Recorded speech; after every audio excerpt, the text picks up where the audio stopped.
CCI के answer मैंने आपको लास्ट वीडियो में डिस्कस किया था ट्रेडिशनल क्लासिफिकेशन ऑफ अकाउंट्स। आज मैं आपके साथ डिस्कस करूंगा मॉडर्न क्लासिफिकेशन ऑफ अकाउंट्स। तो चलिए हम बात करते हैं modern classification. Modern classification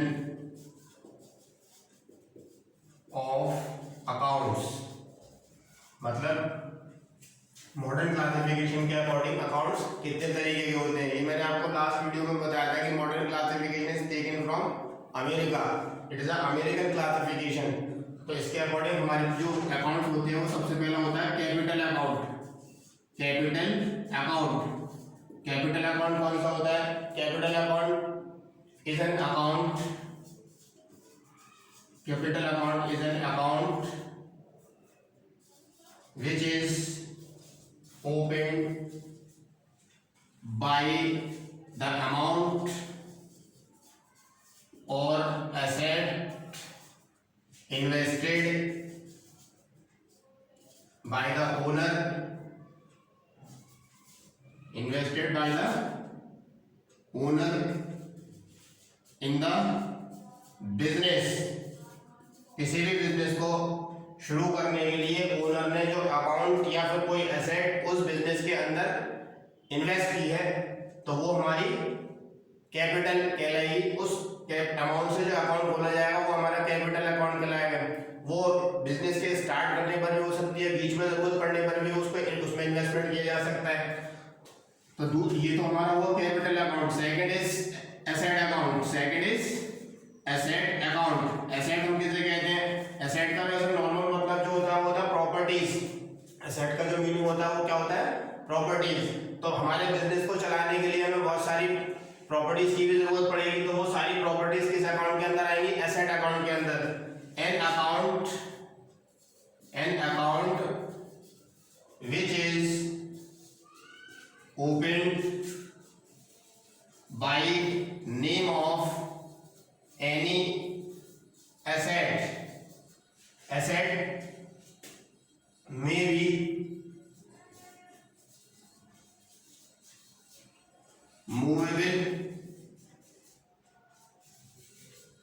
tangible,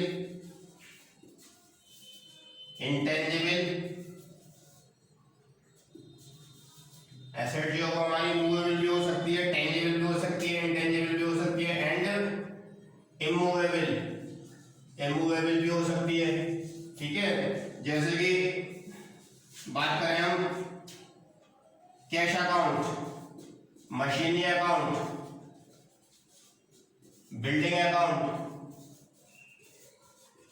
land account, ये सब क्या है? हमारी एसेट है। तो एसेट अकाउंट कौन सा अकाउंट होगा? जो किसी प्रॉपर्टी के नाम से खोला जाएगा। बिजनेस में यूज होने वाली जितनी भी प्रॉपर्टीज होती हैं वो सारी की सारी प्रॉपर्टीज हमारी एसेट अकाउंट में आती हैं। तो एसेट अकाउंट वो प्रॉपर्टी हमारी मूवेबल भी हो सकती है, इमूवेबल भी हो सकती है, टेंजिबल भी हो सकती है, इंटेंजिबल भी हो सकती है। तो किसी भी एसेट के नाम से अगर हम अकाउंट खोलते हैं तो वो एसेट अकाउंट की कैटेगरी में आएगा मॉडर्न क्लासिफिकेशन के अकॉर्डिंग।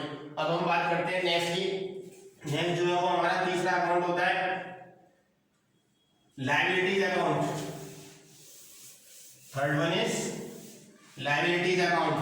लायबिलिटीज अकाउंट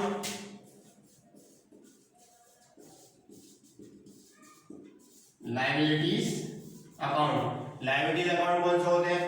इसका नाम जैसे कि मालूम चल रहा है लायबिलिटीज, वैसे अगर हम बात करें लायबिलिटीज की तो लायबिलिटीज का मतलब होता है रेस्पॉन्सिबिलिटी। लायबिलिटी मतलब रेस्पॉन्सिबिलिटी। आप बिजनेस की जो मेन रेस्पॉन्सिबिलिटी क्या होती है कि भाई जिन लोगों से आपने पैसा लिया है, जिन लोगों से आपने सामान लिया उनका पैसा आपको लौटाना है, वो आपकी लायबिलिटी हो गई। तो लायबिलिटी का मतलब हुआ जो हमें लोगों को पैसा देना है वो हमारी लायबिलिटीज के अंदर आएगा। तो लायबिलिटीज अकाउंट कौन सा अकाउंट होगा? An account which is opened by name of any amount payable to others। अब वो पेमेंट हमारे ओनर को भी पेमेंट हो सकता है, आउटसाइडर्स को भी पेमेंट हो सकता है। अगर हम ओनर को पेमेंट कर रहे हैं तो वो इंटरनल लायबिलिटी हो गई। बिजनेस का जो ओनर होगा उसको हम दे रहे हैं तो वो इंटरनल लायबिलिटी। बिजनेस के बाहर के जितने भी लोग हैं उनको अगर हम पेमेंट दे रहे हैं वो एक्सटर्नल लायबिलिटी। जैसे कि हम बात करें for example bank loan. Bank loan account, ये हमारी एक्सटर्नल लायबिलिटी हुई, बैंक से पैसा लिया लौटाएंगे हम। उसके बाद कैपिटल अकाउंट, ये इंटरनल लायबिलिटी हो जाएगी। कैपिटल जो ओनर की होती है तो वो इंटरनल लायबिलिटी हो गई। तो ये हमारा जैसे क्रेडिटर्स अकाउंट है, अगर हम बात करें क्रेडिटर्स वो लोग होते हैं जिनसे हम गुड्स खरीद रहे हैं, तो क्रेडिटर्स अकाउंट ये भी हमारे आउटसाइडर्स लायबिलिटी हो गई, बाहर के लोग हैं जिनको हमें पैसा देना है। तो लायबिलिटीज के नाम से अगर कोई भी अकाउंट खोलेंगे हम, या ये कह सकते हैं हम लोग कि जो पैसा हमें देना है उसके लिए जो हम अकाउंट खोलेंगे वो अकाउंट हमारा लायबिलिटी अकाउंट के अंडर आएगा। थर्ड कैटेगरी के बाद फोर्थ कैटेगरी हमारी होती है रेवेन्यू अकाउंट। रेवेन्यू अकाउंट कौन सा होता है? रेवेन्यू अकाउंट हमारा वो अकाउंट होता है जो हमें पैसा इनकम की फॉर्म में आ रहा है, जो भी पैसा हमारे पास इनकम की फॉर्म में आ रहा हो वो हमारा रेवेन्यू मतलब इनकम होता है जनरली।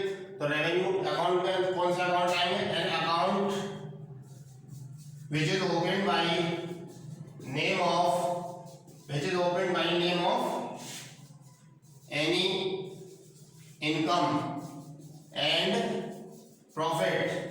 किसी भी इनकम के नाम से या किसी भी प्रॉफिट के नाम से अगर कोई अकाउंट खोला जाएगा तो हमारा रेवेन्यू अकाउंट के अंडर आ जाएगा। For example sales account, goods हमने सेल किया, बिक्री की, उससे जो पैसा आया वो रेवेन्यू हो गया हमारे लिए, तो सेल्स अकाउंट। उसके बाद इंटरेस्ट रिसीव्ड अकाउंट, इंटरेस्ट मिली, रेंट रिसीव अकाउंट,